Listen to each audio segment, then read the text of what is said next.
गाड़ी हमारा गरी के सामान छोड़ के चल दी बता तो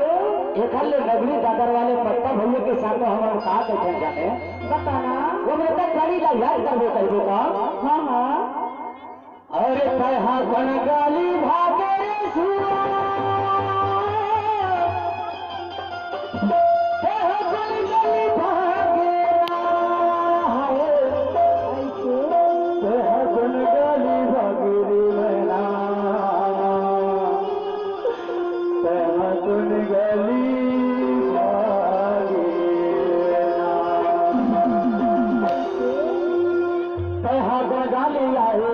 गाली भागी रे